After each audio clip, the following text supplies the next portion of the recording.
ጉድ ጉድ ጉድ ጉድ ጉድ ጉድ ጉድ ጉድ ጉድ ጉድ ጉድ ጉድ ጉድ ጉድ። መቼም እናትን የምታሳፍር እናትን ወደ ኋላ የምትጎትት እናትን የምታሸማቀቅስ ልጅ አትወለድ፣ የምር አትወለድ። እንደው ምን አይነት ሰው ናት? እውነት ሄርሜላ እናት ትላንትና የሆንኩት ጉድ አይበቃም ወይ? 2014 እና 2015 የሰራሹ ጉዶች አይበቁም ወይ? እኔን እንዲህ ያህል ልታሳፍሪ ድጋሚ ልታረግዢ የጀመርሽው ምን ፍላጎት ኖሮች ነው ብሎ ቀጥታ ሚዲያ ላይ ወጥቷሉ ማለት ነው። የሄርሜላ እናት መቼም ቢሆን ገበና ሸፋኝ ናት። እናት የልጇን መከራ አትወድም። እኛት ልጇ ስትዋረድ አትወድም። ግን ሲጨንቃቸው ሚዲያ ላይ ወጥቷሉ። እኚህ እናት መልካምን የወለደ ይከበራል፣ መጥፎን የወለደ ምን ይሆናል?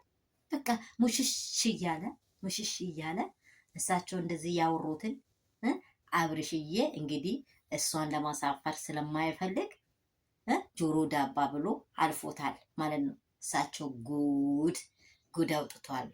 ምን አይነት ሰው ነው አንቺን የሚፈልግ? ምን አይነት ሰው ነው ከአንቺ ጋር የሚውለው?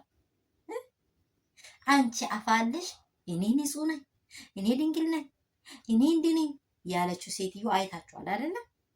በራሷ በገዛ አፏ ስትዋረድ እናቷ በግልጥ በሚዲያ ላይ አውጥቷል። በጣም እንደዚህ ያለ ብልግና ሲሰሪ የኔ እናት አይታወቅልሽም እንዴ? እንደው ለአባቶች እንደው ለእናቶች አትጠነቀቅም? ለዘር አዝማድሽ አትጠነቀቅም? ምን አይነት ወራዳ ሴት ናት! እኔ የመጨረሻ ደግሞ ይባሰ አልፎ ደግሞ እኔ እንደዚህ ስትሆን ማየት ይፈልጋለሁ። ፊት ለፊት ዙረሽ ናትም እንደበደ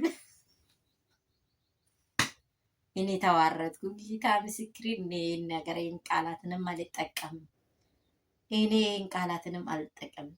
ውዶቼ ሰላም እንደምን አላችሁ? ሁሉ ሰላም፣ ሁሉ መልካም ነው። እኔ ጋር ሁሉ ሰላም ነው። እናንተ ጋር ሰላም እንዲሆናችሁ በክርስቶስ ሙሉ እምነት አለኝ። ያላችሁበት ስፍራ እግዚአብሔር ሁላችሁንም በደሙ ሸፍናችሁ ጠብቃችሁ በየሙስሊሙ በየኦርቶዶክስ ውስጥ ያላችሁ ውድ እህቶች፣ ውድ ቅመሞች፣ አባቶች፣ እናቶች፣ ውዶቼ አባቶቻችሁን እናቶቻችሁን እግዚአብሔር በሰላም ይጠብቃችሁ። ዳና ሁኑልኝ። ሰላማችሁ ብዙ ስትርፍርፍ ይበልልኝ። ያላችሁ በስፍራ የመዳም ቅመሞቼ እኛ እኮ ጀግኖች ነን አይደለ? ወዮ የእኛን ጀግንነት ተወርቶ አያልቅም።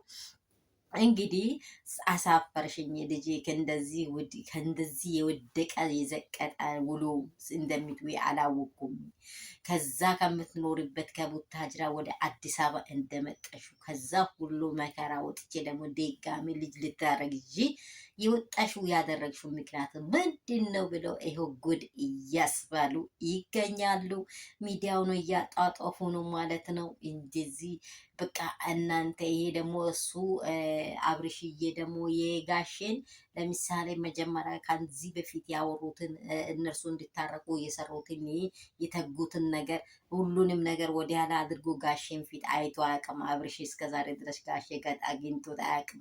ውድ የሆነ እንቁ የሆነ ኤፍሬም ብቻ ነው እንጂ ስለ ጋሼና ስለ ቤተሰቡ፣ ስለ እናት፣ ስለ አባቱ፣ ስለ ወንድም፣ ስለ እህቶቹ የሚጨነቀው ስለ ሩታ የሚጨነቀው እሱ ነው እንጂ ይሄ እንግዲህ ሁለቱም አንድ አይነት ሆኖላችኋል። እንግዲህ ምንም ማድረግ አይቻልም።